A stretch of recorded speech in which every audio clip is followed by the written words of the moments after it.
you're gonna look great. But if you wanna stay in shape, well, you better hit the GymWits.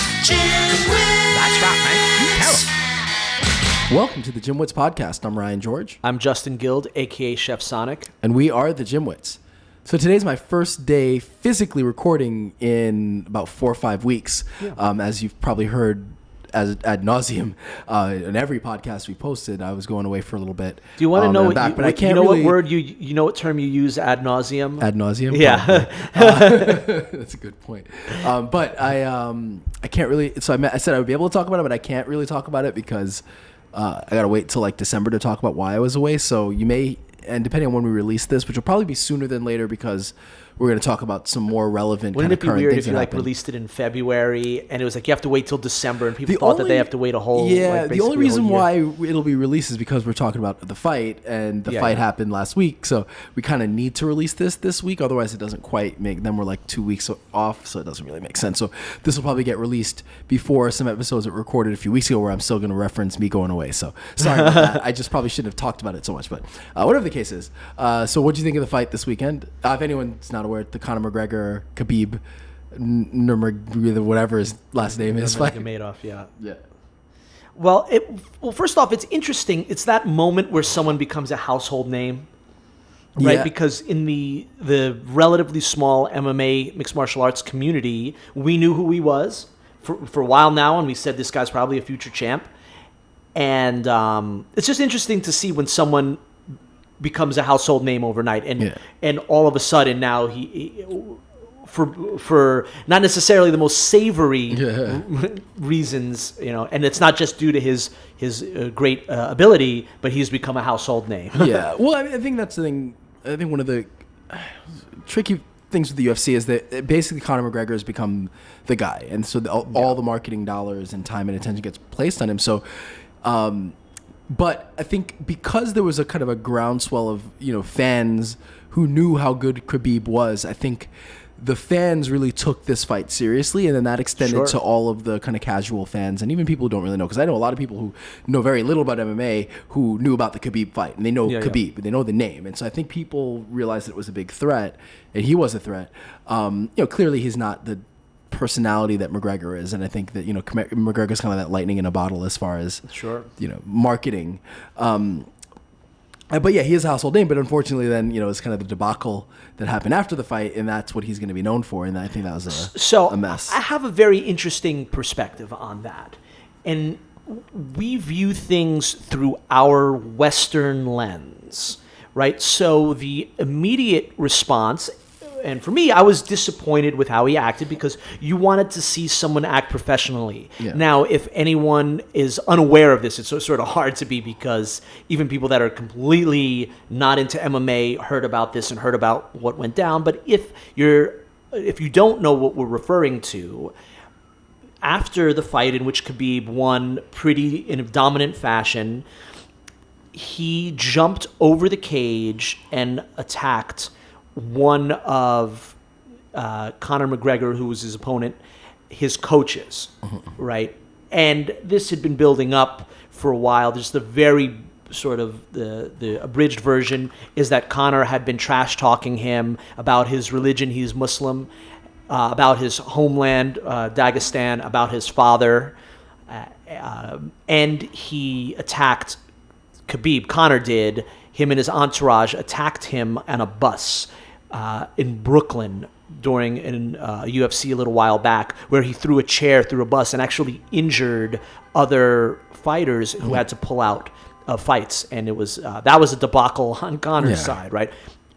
So Khabib took this very, very personally, and so after the fight, where we view it as he could have gotten up and said thank you to McGregor, and hugged him and said it was a great fight, and then ridden off into the sunset as a huge champion and a draw and just squashed everything, but he didn't.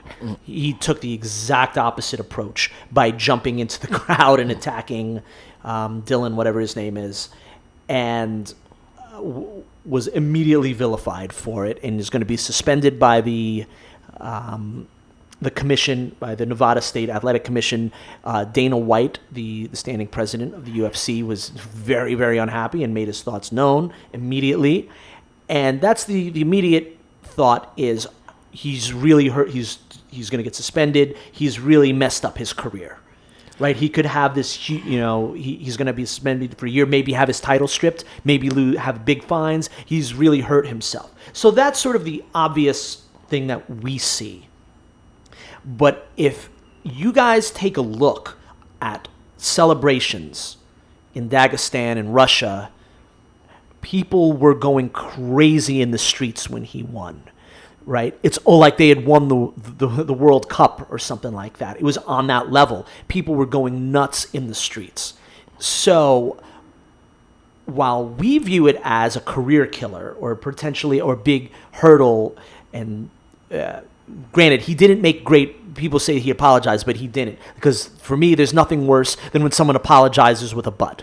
Mm-hmm. To me, that's just low grade. You apologize or you don't apologize, right? So so after attacking Dylan, whatever, and almost starting a riot, which was bad, when you count all the celebrations, the fact that he won, I think doing that elevates him to a folk hero. Because he defended his religion, he defended his country, he defended his family. So while we see it as unprofessional and we see it as a career killer, in his culture and to the people that follow him, he's a folk hero now. Well, I don't think we see it as him really affecting his career all that much. I think that the reality is, for the UFC, kind of you reap what you sow. So the whole time they promoted the fight as, look at what McGregor did. Look at the craziness. He threw a chair at a bus. They hate each other. There's legitimate bad blood. What's going to happen in this fight? I think that, they kind of played to that idea that something crazy might happen because there's legitimately bad blood. So you can't really be surprised when stuff really does happen. So I think he might get suspended by the commission. He might get a fine.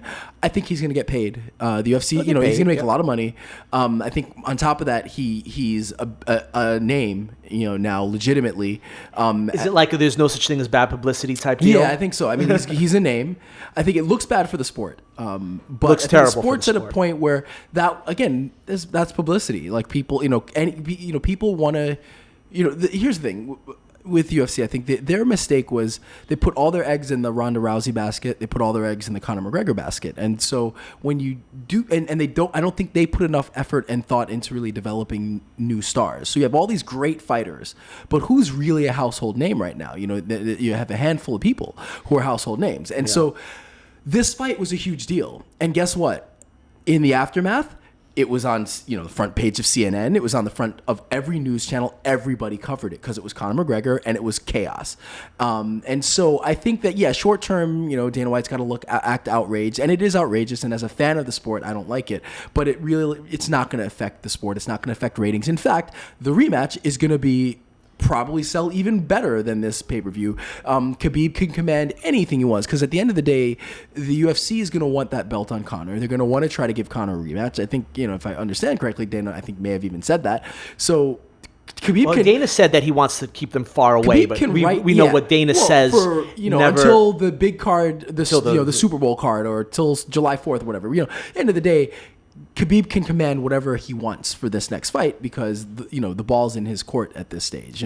And he dominated McGregor, and there were signs. McGregor showed some signs of maybe being able to make some adjustments and fight a more competitive fight, but he was clearly dominated, and I don't think he deserves. I think he doesn't deserve the next fight. Well, it's not even that he doesn't deserve a rematch. He doesn't deserve the next fight, but he's probably going to get it. Yeah. Or at a minimum, he'll get a title fight in July or whatever. Maybe Khabib fight, defends against Ferguson, and then, whoever wins that fight gets it. Whatever the case is, I don't think it's bad for anybody really, except fans who want the sport to look legitimate. But I think as far as Khabib's reaction, I think that, that's another part of this issue is, in Conor's mind, it's entertainment, and I think for him it's business, but, there are lines you don't cross, and if you cross that with certain people, you just don't know how they're going to react.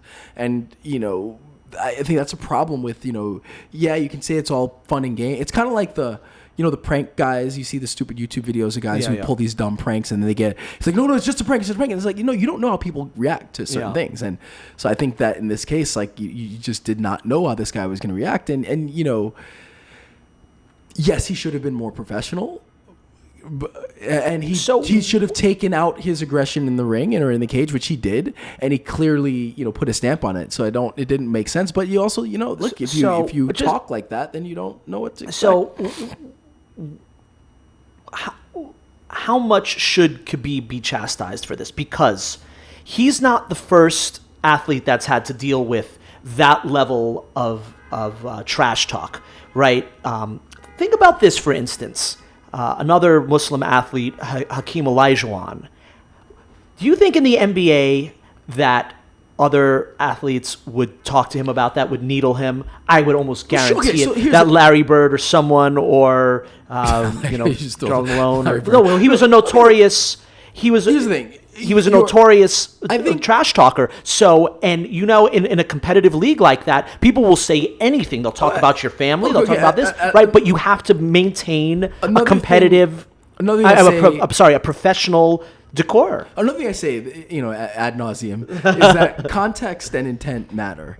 And so, you know, yes, if you're playing basketball and you're needling each other, I think that's a little bit different from the extent that Conor went. And again, in his mind, you know, in context, in his mind, it's just trash talking. But the reality is, this is a fight. It's a sport of aggression, testosterone. They're fighting. They're literally fighting. And especially when it's over, there's you're just the level of excitement, plus other people and the emotions involved. You can see it happening. I mean, we see that happen where there is legitimately bad blood, and you know, and they're just lines you don't cross. And yes, he was wrong for doing that, but it's hard to not expect or anticipate something like that. And you know, maybe they should have had more security, or maybe I don't know. I think security they did pretty well. You know, I don't know what the response is, but you know, you're dealing. Could have been like a Bo Galota from back basketball, when and it's not like riot. people. It's not like fights don't break out. So yes, you expect him to have restraint. You hope they have restraint. You should hope that at a minimum he just doesn't acknowledge him. But again, with the way that the kind of nature of the sport, I think he should know better than to say some of the stuff he was saying. And it's kind of like when Chael Sonnen, you know, kind of another example of somebody who said crazy stuff about Brazilians. The way he said it was so ridiculous and over the top that you know he's joking, but it was still insulting and it still upset them. Now they didn't go, you know, and fight after, you know, attack him after the fight, but you know, you kind of, there are lines you don't cross, and once you cross that line, you kind of have to hope that the other party is professional about it. Otherwise, you know, it's hard to, you know, yes, violence isn't after, you know, when it's outside of the ring, it's not, you know, appropriate, but you know, again, you know, he has to have some of the blame, you know, and I mean, that's part of why he's a multimillionaire as far as Conor's concerned, is because he does talk trash and because he does say the crazy stuff. So, you know, it's kind of good and bad when he's dealing with it. So I just wanted to mention one thing on the hypocrisy front, because we know that Dana can be a big-time hypocrite. We're talking about Dana White, the president of the UFC, and Dana's done some great work. You can't deny what he's done, but he said this was sort of the craziest, the worst experience he's ever had in MMA. But you know, if there's a rematch, they're going to use every bit of that footage to promote the fight. At the end of the day, which I find so funny. They use I find it's ridiculous. They used the bus incident, which people have forgotten about, but that was just as bad, if not worse. Yeah. I actually think it's worse than what Kabib did, because he could have killed someone, right? The bus could have, who knows what could have happened. Yeah. So Kabib, you know, it was a scuffle, right? But he, you know, what Conor did was really worse. Yes, he was arrested for it, and he lost a lot of money because of it. But it's just funny how those things are forgotten. But Dana used it as a promotional tool, and he'll use this footage as a promotional tool. He's a smart businessman. You don't take a sport from nothing to, you know, it's hard to say, continue saying it, but the fastest rising sport in the world, without being a shrewd businessman. But it is kind of hypocritical to, on one hand, talk about it like it's the worst thing that ever happened. But we'll see how it's promoted. But all right, well, let's. I guess is there anything else while we're doing our UFC talk, which I might have to put in the show notes. Like you can skip to like 8 minutes to miss the discussion. But anything else to add, or you want to get into? I think that's I think that covers the bases with that. All right, cool. Oh, there one other thing. If there's any Major League Baseball fans, are you aware that the Yankees were eliminated last night? Yeah. It's so funny how some years back that would have devastated me. And now you're just sort of like, they lost. Did you even watch the game? I asked Alexa. It was like at 11 o'clock. I was like, Alexa, what's the score of the Yankees game? Yeah. And it was like they were down. So I didn't realize they almost came back. They almost came back. Won the game, but no, it's the Yankees eliminated. Is what it is. It's just funny that how a few years back that would have been like a devastating, and especially because they lost to the Red Sox. Yeah, to exactly. Rival makes it even worse. All right. Well, I still hate the Red Sox, but all right, well, now we're doing an interesting studies edition. We haven't done this in a while, so we'll kind of scoured the internet for a couple different studies that are interesting. As usual, like, we try to always have make sure, with any of these studies, a lot of them are preliminary, a lot of them are small, they need more stuff, but it's always kind of interesting to see what's out there, what's new, what people are talking about. So the first one comes from Oregon State University. The study is basically about industry jargon being too difficult to understand, and kind of some problems with that. So when it comes to the fitness industry, that maybe kind of the way that things are written might be too difficult for people to understand, which I guess said that already. So I think the issue is, so we look for, when you're looking for something that's kind of like, what's called readability, right? You want it to generally be at an 8th grade level or below, and optimally a 5th grade level. So, okay, I know you're laughing, but there's some reasons why. And just so for our international listeners that may have a different education system, right? 5th grade English is pretty but low. I know in some other countries that that at a young age people are much more advanced in their reading. But as for in the U.S. education system, 5th grade is not very high. There are actually reasons why. It's one of those things where you hear it and you're like, oh, God. And then you hear the reason is because people are dumb. No, that's not quite it. I think that's the reason. What was it? There was something I heard yesterday, and then damn it, there was something we were watching TV or something, and something came up where it was one of those things where, like, when you hear it initially, you're like, well, that's stupid, and then when you actually hear the reason why, it's like, oh, well, that makes sense. But if it comes up, I'll mention it. But anyway, all right. So basically, the way it was done is they did two papers were published. One was a review of 150 kind of written resources. So these are kind of popular health websites like the CDC, WebMD, etc. And they found that 50% were written for an 8th grade level, which is considered like the maximum, like I said, and only 2.5 were written for 5th grade level or lower, which is the optimal. Right. Just one more sidebar for international listeners. 5th grade in the U.S. is 11 years old. Yeah, something like what's 6? Yeah, 11, 12. Yeah, which 11 years. Yeah. No, not 12. Not 12. 11, it's 10 to 11. Okay, 10, 11. Yeah. Right. 8th grade is generally 13, maybe 14. Rare cases 12. Okay. All right. So the second study analyzed 14 case kind of readability reviews. So this is over 800 papers dealing with, again, health, wellness, fitness, and the average reading level was 10th grade level. So again, higher than the expectation. So the point being, and the reason why it's like, oh yeah, Americans are dumb, which I agree that our education system is not great, all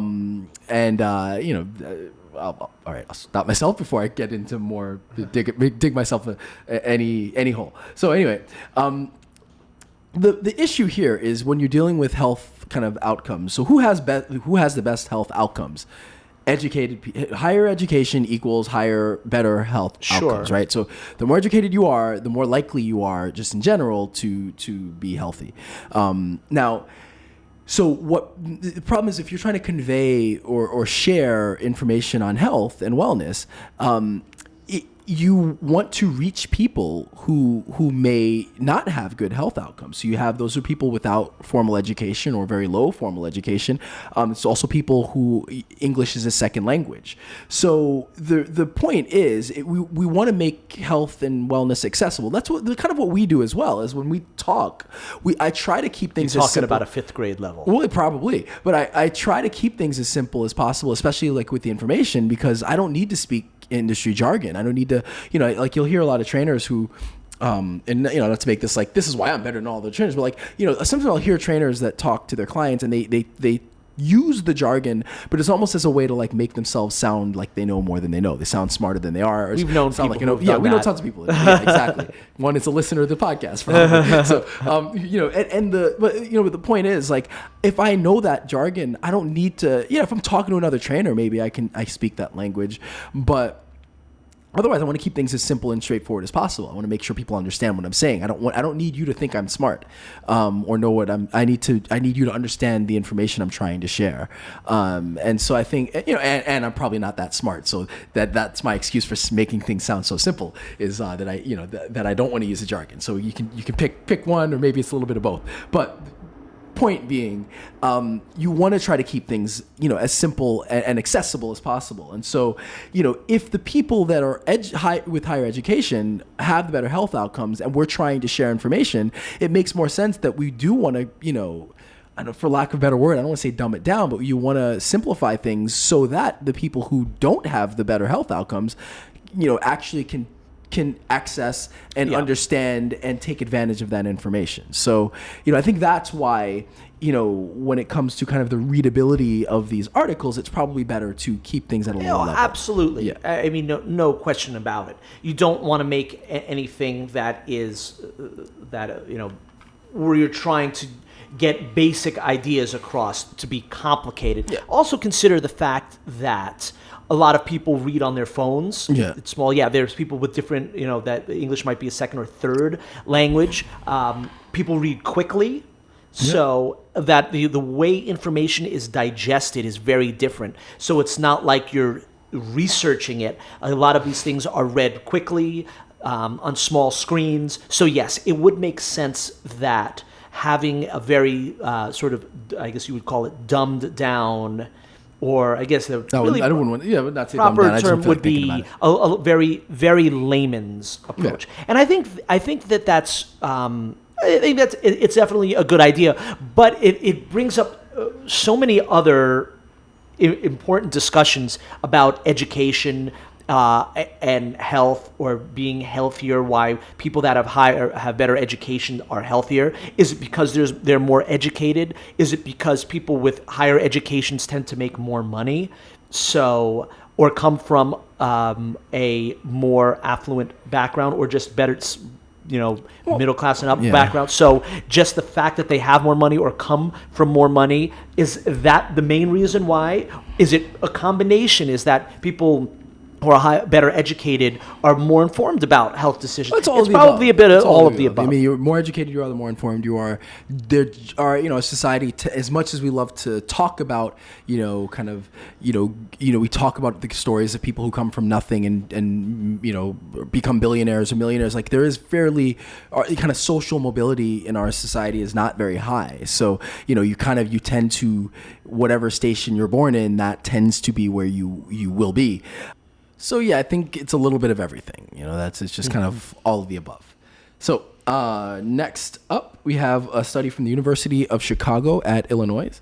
So basically, the study was on time-restricted eating and obese populations. Is there another University of Chicago not in Illinois? Probably. I don't know. I know it is strange though. Like you see, when you University of Alaska, and it's like located in Hawaii, exactly. And you're like, how does that? But I guess it does happen sometimes, right? Yeah. So that would be weird though. So anyway, so they studied. So this is kind of like intermittent fasting, which we've been all the rage lately. But basically, it was 23 obese volunteers, average age of 45, and average BMI of 35, which is I think considered morbidly obese, if I'm not mistaken. So basically, the study ran for 12 weeks, from 10 to 6. So that 8-hour period from 10 to 6 is 8 hours, right? I'm not crazy. Yes. Basically, yes, 10 to 6. Yep. They can eat whatever they want. And after that, they were only allowed water and calorie-free beverages. So they'd only had that 8-hour window to eat. Otherwise, the other 16 hours, they were limited to no food or no calories. Now, I remember we did a similar study, or we had referenced a similar study. I think that was based on time eating. So you could only eat during a certain window. Which would be the same thing. But it was. I don't think it was this study. I hope not. But yeah, we might have, when we've done interesting studies in the past, talked about time-restricted eating. Success with it. Yeah. So for this one, so like I said, it was 23 people, so not a huge group, and they're already morbidly obese, average age of 45.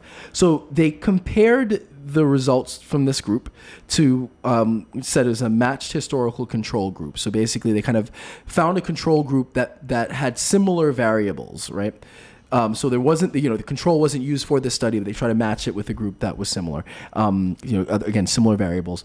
And what they found, except that they weren't doing the time-restricted eating, what they found was that the time-restricted eating group ate 350 fewer calories over the 12 weeks on average, lost 3% more body weight. They had lower blood pressure than the control group. Now, more importantly, is fewer numbers dropped out than normal. So then your normal, so any of these studies, when it comes to dieting, you're going to have a certain percentage that are going to drop out, and a smaller percentage dropped out. Again, it's 23 people, so it's not a large enough sample to really, say much. But I think that's kind of the takeaway from this. We've talked about it a lot that it's. Diets, we always kind of want to be careful with how we use the word diet and that how we talk about diets. But in general, most quote diets can be effective. Any of these strategies can be effective because you're essentially limiting calories. And so again, when you're restricting calories or you're at a caloric deficit, you're more likely than not you're going to lose weight. Now the difference here might be that if fewer people drop out, it just might be something that's more manageable than other diets. So if you're not, this isn't restrictive as far as, it's not a ketogenic diet. It's not a low carb diet. It's not a, low fat diet. It's not, avoiding protein. It's not, whatever it is. It's just, eat what you want, but you've got that window. And when you're not in that window, you can't eat. And so that seems to be maybe it's more manageable because you're not limiting yourself as far as your choices. You're just limiting yourself as far as the time. Now, there are other issues with this because, I do think that, in a 12-week study, 12 weeks is fine. But I think over time, you do run into an issue where somebody might say, awesome, I'm going to, in that 8 hours, I'm going to eat, just junk and crap. And that still becomes a problem. So I think, it's not perfect. But if you find that this is more manageable and that people are taking in fewer calories and maybe they're eating better, maybe it is something that is viable and that is a kind of healthy alternative for people. I think long term, for something like this to work, you also have to incorporate some limitations into what you can eat. Sure. So when we talk about intermittent fasting, Tony would always say, just because you're intermittent fasting doesn't mean you can eat anything. You still need to get your macros in there. You still need to eat nutritional food. Right. So, there was the doctor that did the Twinkie diet or whatever it was, where just basically ate that to lose weight, proving if you cut your calories, you can lose weight. But you can't imagine he felt very good or that it was very healthy for him. So, with this, I feel that personally, I'm not a dietitian and I'm not a nutrition expert, but if you were, and I guess I'm not going out on a limb here, but yes, the time restriction can work, and especially if you combine it with having certain limited things, limited junk food, limited caloric beverages, stuff like that. So if you keep it to, as Tony would say, real food, whole foods, and you combine it and maybe not worry so much about your portion size, right? You're just eating, but you're eating reasonable foods with the time restriction. Sounds like something that could work really well. Yeah, but then it defeats a little bit of the purpose of the study, which is because then you are creating restrictions. So I think you're right. There's a balance. Obviously, if we're talking about the right eating strategy, maybe something that combines that will work well. And not necessarily crazy restrictions, but to say, okay, you can't. You got to limit your Snickers bars and your Doritos and your soda. Maybe right? Not so much that, because if the idea is you're going to end up eating fewer calories in that window versus a full 24 hours of trying to diet.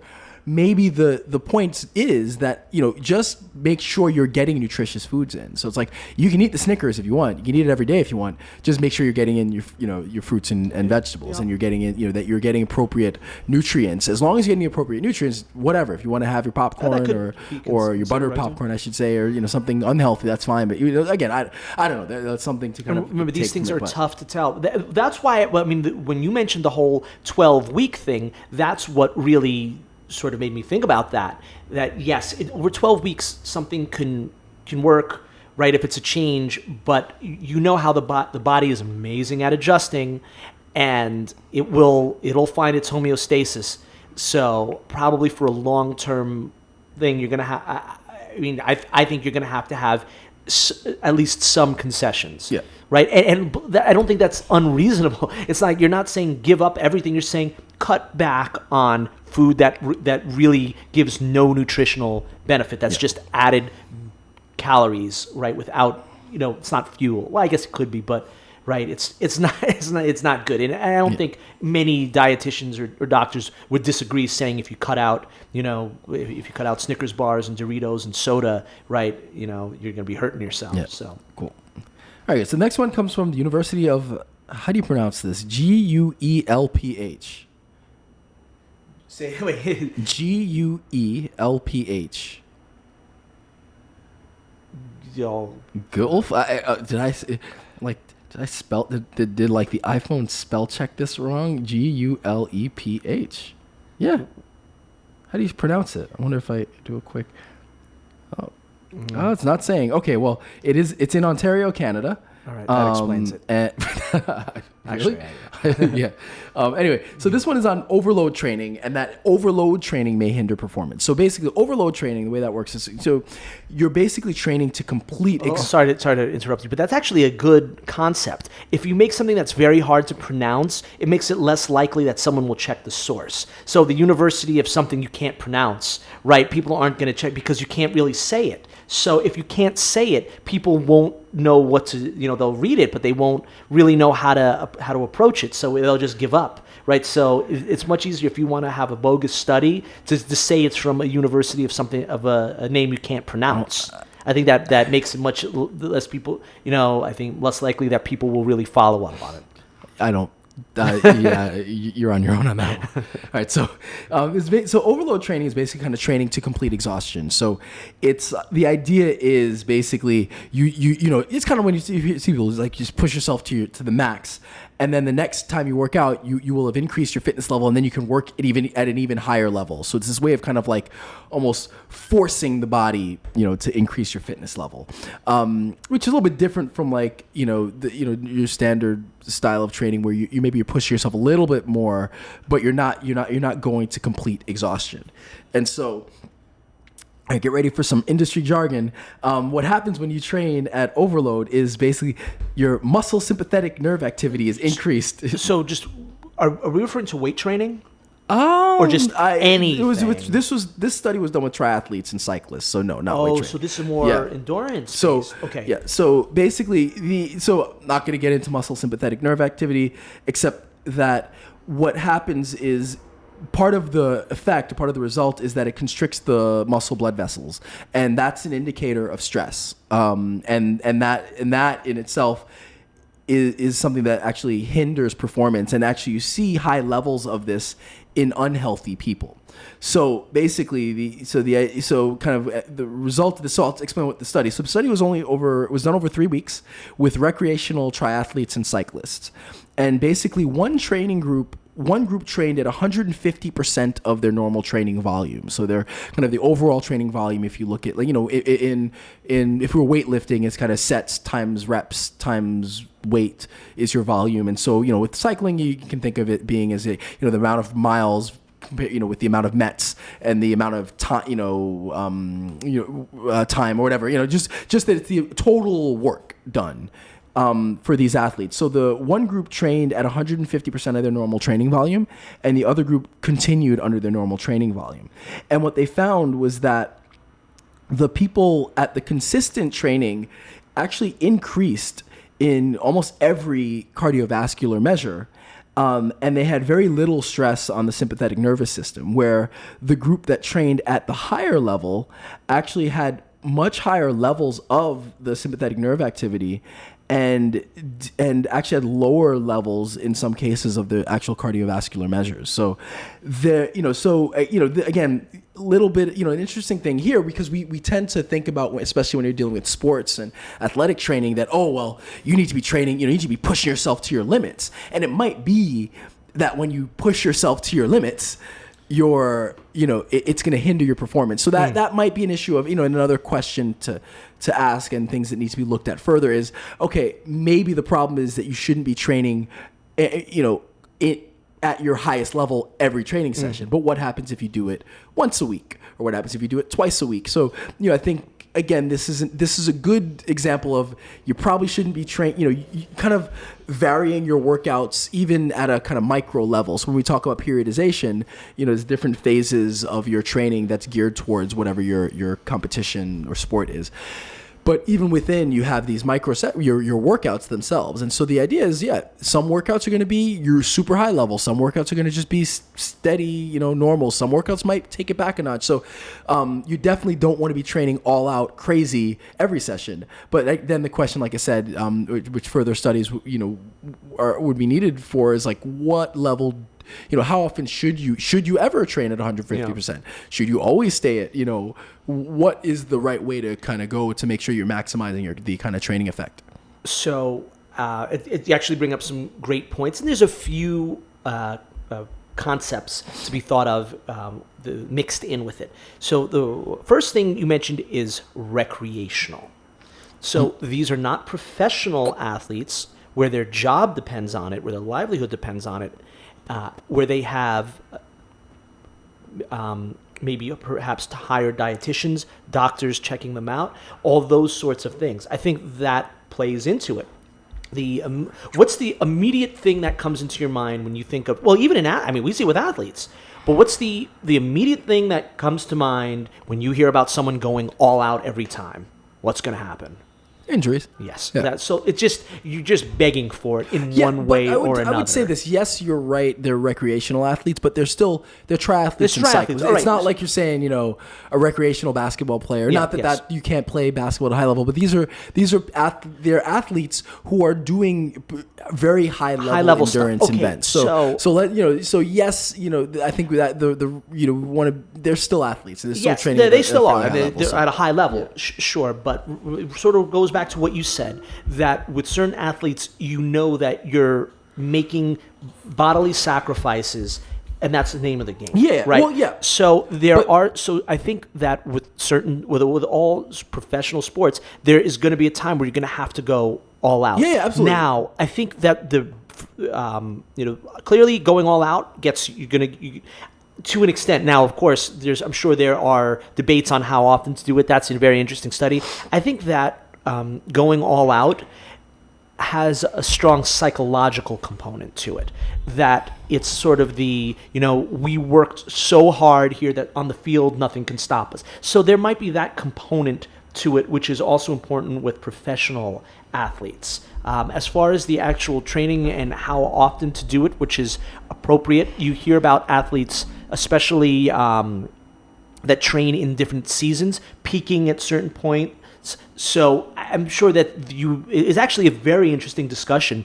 It would be good to get a professional sports trainer in here to talk about when is it appropriate for an athlete to go all out, how often do they have to do it, how do they have to gear their diet when they're going all out, what do they have to do to help them go all out, do they have to do extra stretching, do they need to do prehab exercises? So there's a lot that goes into it, and now we can put the going all out. Now granted, these are endurance athletes, but you could take the same thing for any sport, as you mentioned, for any sport, for weightlifting. For instance, if you're going to want to be a successful Olympic lifter, you have to go all out, right? That's the very That's the very... Now, how much in training do you have to do it? But when competition, you have to go all out at some point. That, and in competition, you have to go all out. But you know that. So let's stay focused on this study though, because I think the key here is more that it's performance. Yeah. So what's going to be best for your overall performance, and with also that going all out actually create stress in the body. So I think you want to keep those, stick with, like, you know, again, when we're talking about the studies, obviously there's a lot of things that we can branch off and discuss. But I think that's the point of this one, is more that, going all out may or may not, kind of this overload style training, it definitely doesn't, or probably doesn't work for every session. Yeah. And so I guess, like I said, the further questions are like, well, how often should you do it? Should you ever do it? And then, how much rest do you need? So there are all these variables, and we could go off, like, we could do a whole episode just talking about the different kind of implications. But I think it's an important study, and when you look at sort of the CrossFit craze, they sort of push going all out a lot. Mm-hmm. Right now, I don't know completely about, because I know it differs from across different locations, but that's sort of a big concept behind them, or at least what I've heard. I know it's anecdotal, but they go all out a lot. So when you take this study and you put it into something like CrossFit, which potentially involves movements and exercises that are more dangerous than cycling or swimming or whatever it is. So, sort of you're at your own risk when you train all out all the time. Mm-hmm. Cool. All right, so let's get to the next study. This one comes from Neuroimage.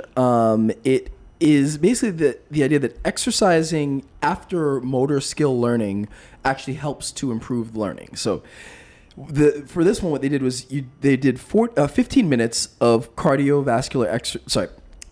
So they started off using a dynamometer, which is kind of a joystick-like thing, and it was used to connect kind of rectangles on a screen. So you're just kind of using this joystick. So it's kind of fine motor skills to move this thing around on this to connect these rectangles on the screen, basically. They followed that up with 15 minutes of exercise or rest. So one group did 15 minutes of cardiovascular exercise, another group did rested. And then they repeated the task. So they repeated the task 30 minutes later, 60 minutes later, 90 minutes later, 8 hours later, and then 24 hours later. And brain activity was measured throughout. So what they found was that the exercisers were able to complete the task better and showed less brain activity when during the when they repeated the tasks later, up to the 24 hours after.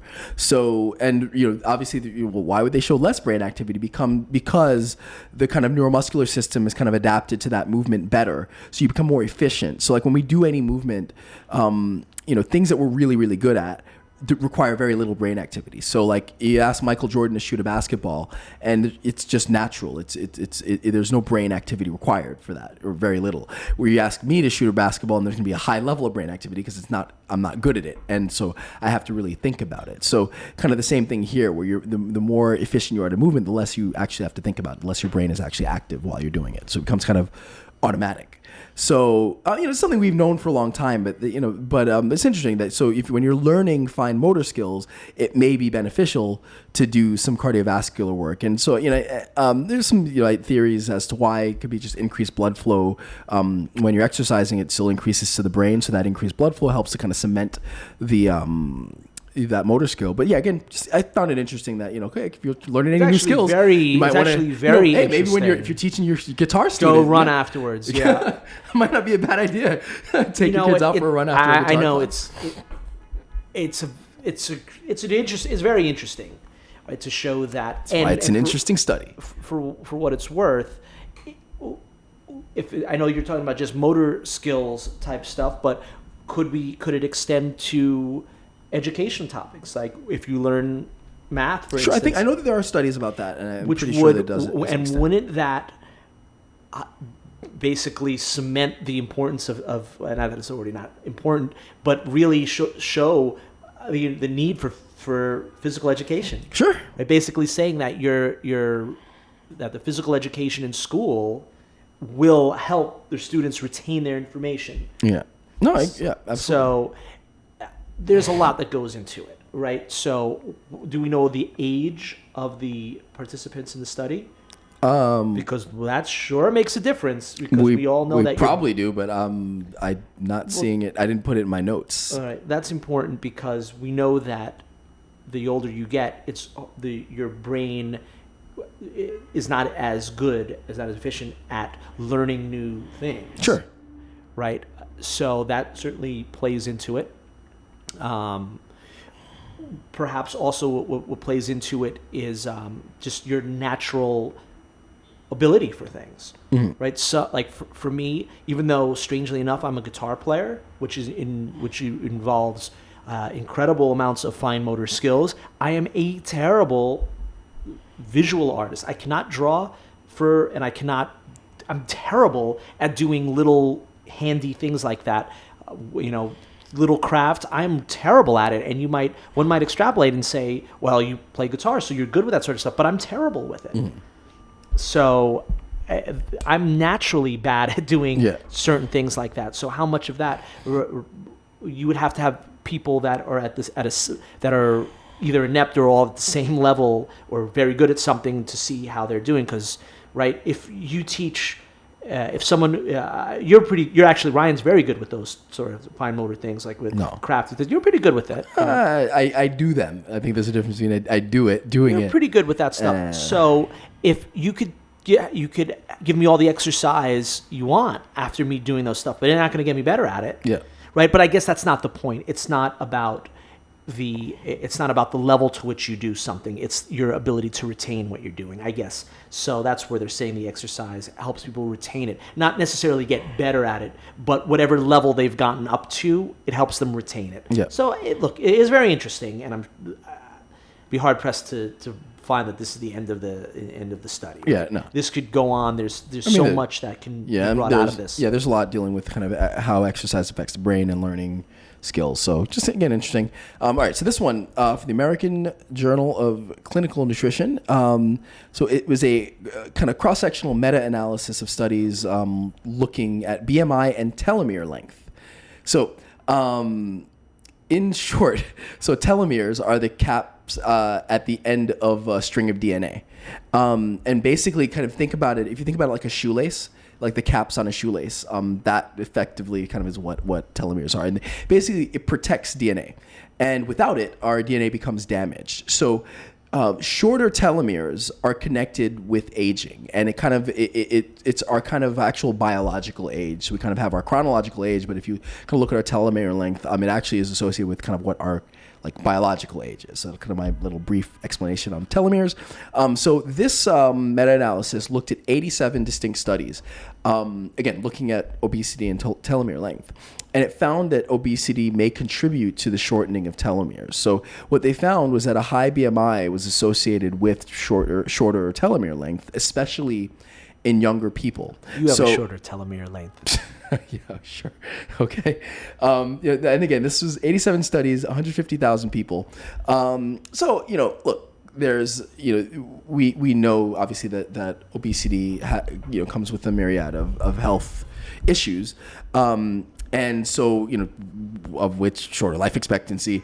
And, I guess to some extent, it's like a chicken or an egg thing. Like, are these people obese because they have, naturally shorter telomere length, or is the telomere length shorter because of being obese? But again, it's interesting. I think stuff dealing with telomere length is fascinating to me. Anyway, it's not why you're laughing.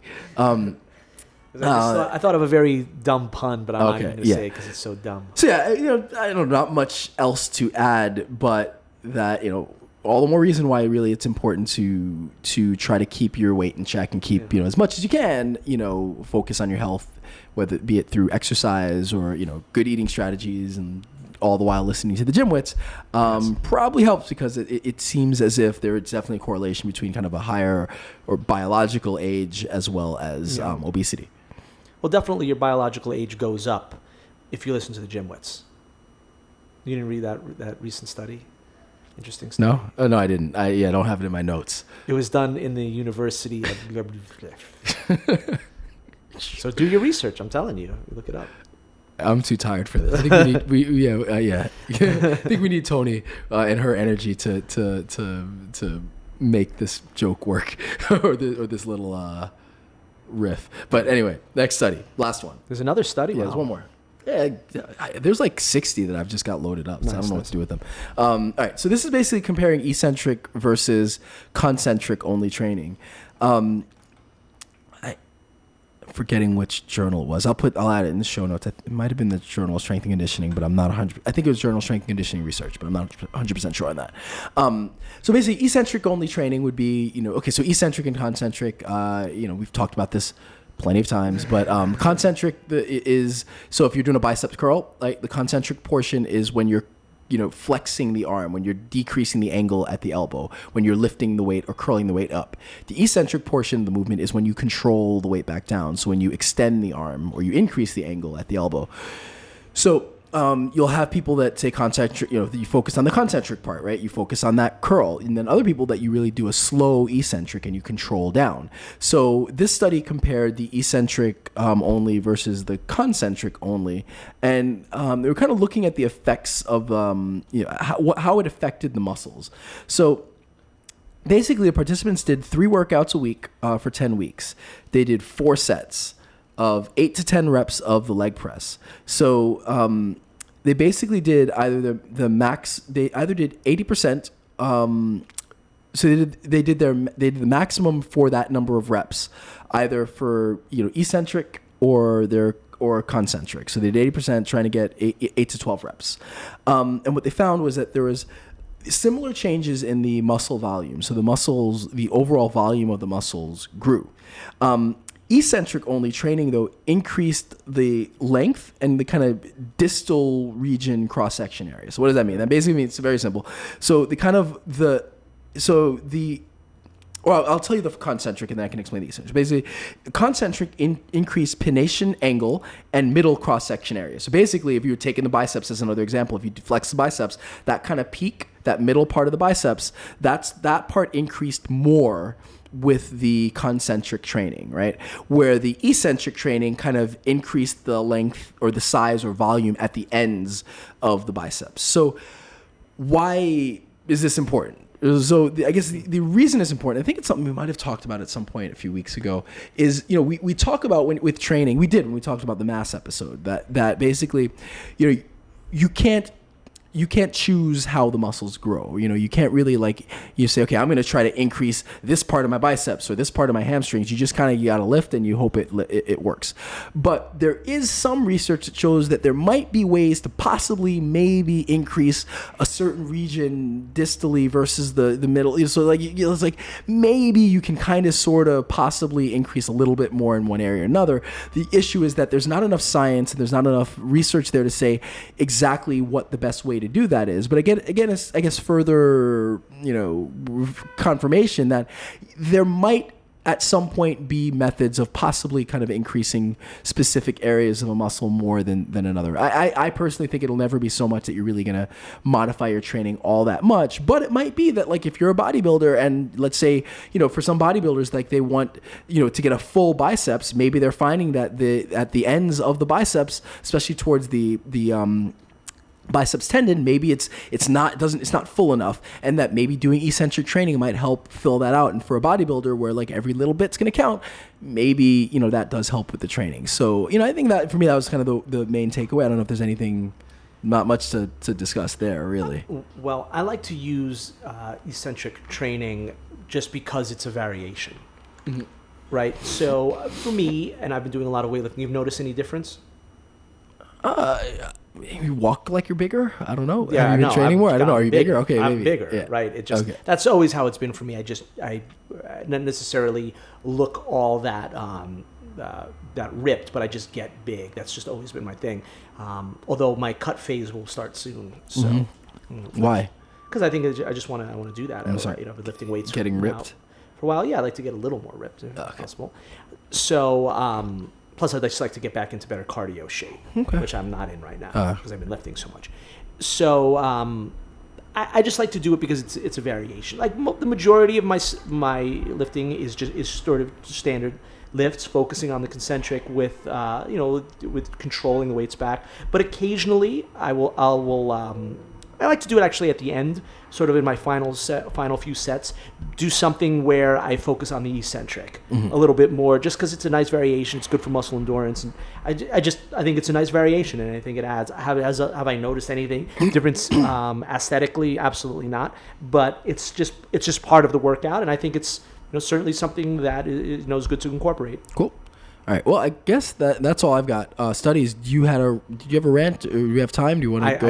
I do got. Okay. Something. What's your rant? When it sounds too good to be true, when you're really not sure just what you should do, look around. Chances are you're on BS Corner. That's Bull Corner.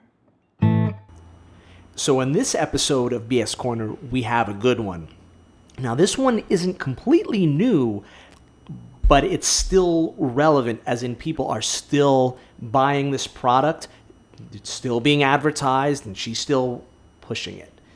And it's the body flex method, and it's by Greer Childers. Ever heard of the body flex method? Not sure. So basically, what Be messed up if Childers, she's like a listener of the podcast and really likes us, and now we're trash.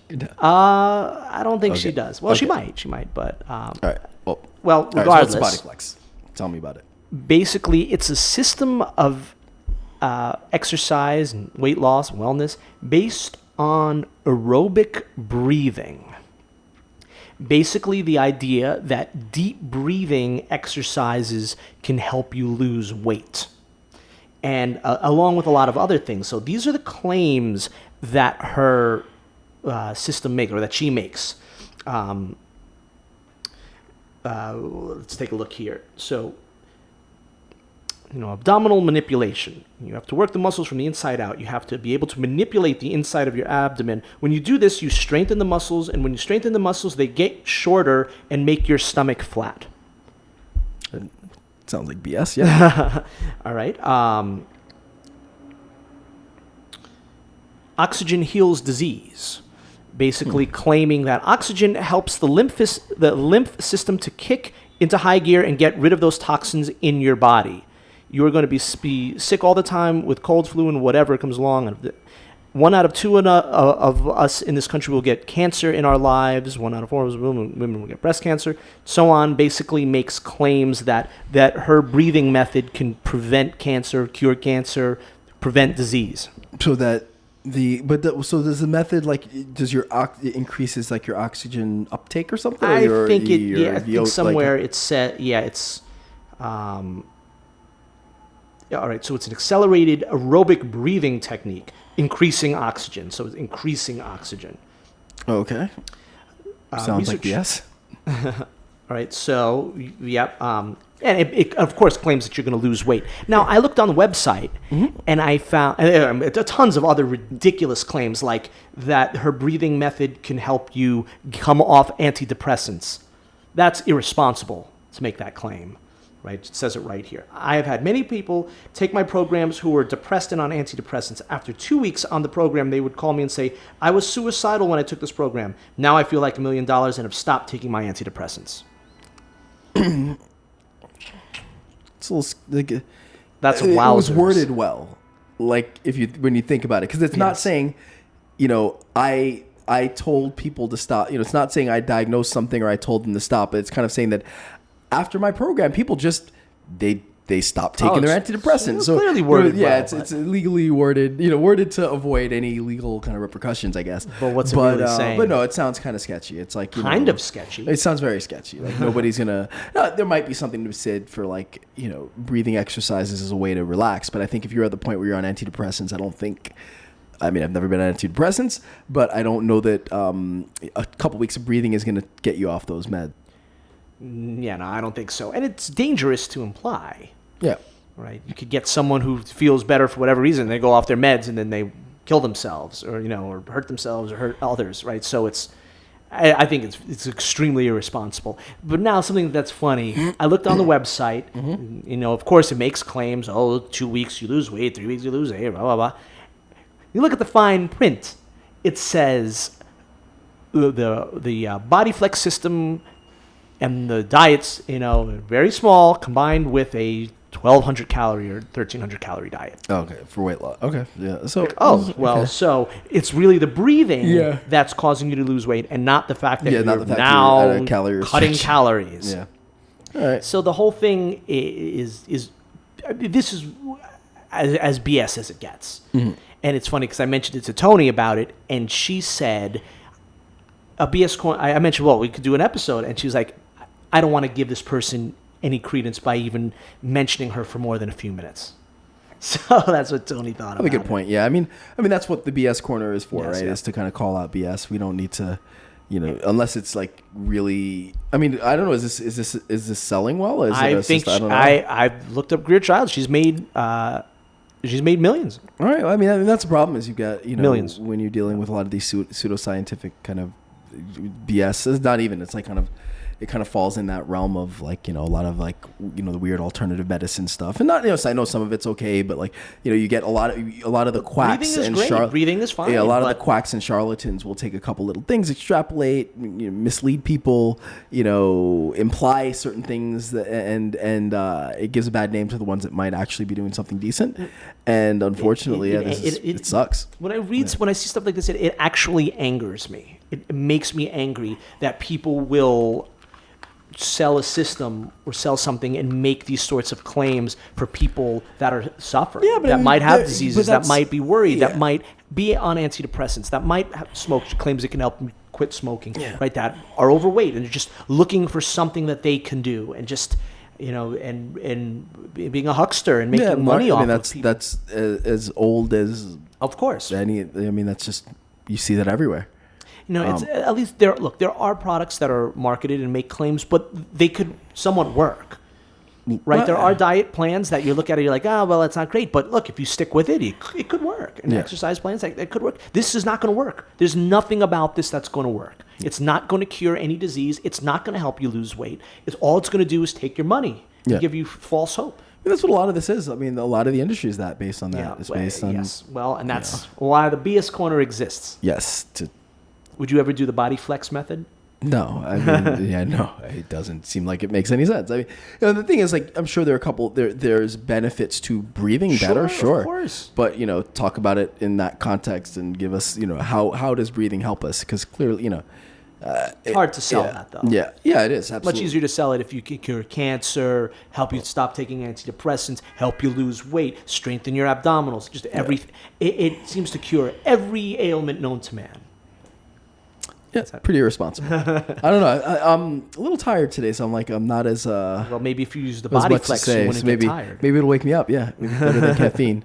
I've had like 3 cups of coffee today. But yeah, no. So I mean, I don't have much to add to that. It sounds like BS. You're right. I don't feel bad disparaging her name, I guess. So once again, the moral of the story, as we say it always is, make stuff up, promise great results for little work, and you can become a millionaire. Yes, there you go. Which is unfortunately not the GymWits way. Sometimes I wish I had that in me. For 2 weeks, I wish I could just become immoral. Maybe not 2, like a couple months, right? Stock up like a few $1 million, and then see the error of my ways and back to a moral person. But keep the money.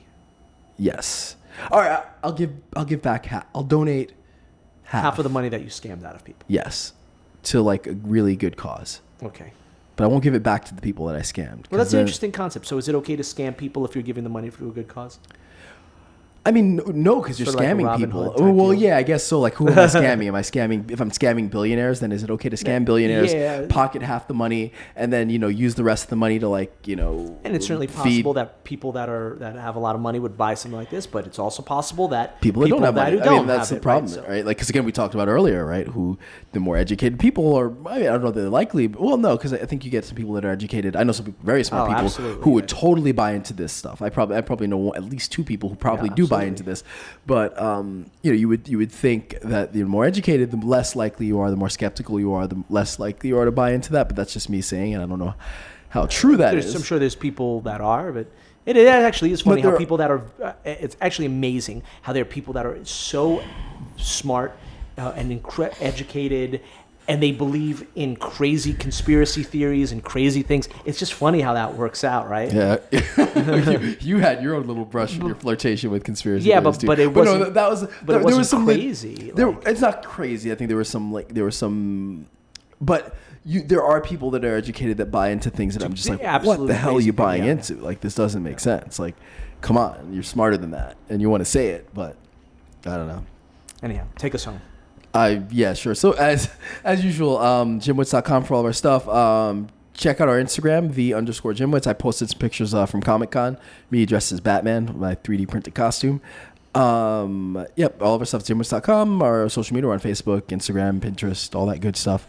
If you have not done it, please review us on iTunes. It helps us a lot. So if you're a fan of the show and the work that we do, help us rank higher and get more listeners so that we can get you more stuff and more content and all that good stuff. So as usual, I'm Ryan George. I'm Justin Guild, a.k.a. Chef Sonic.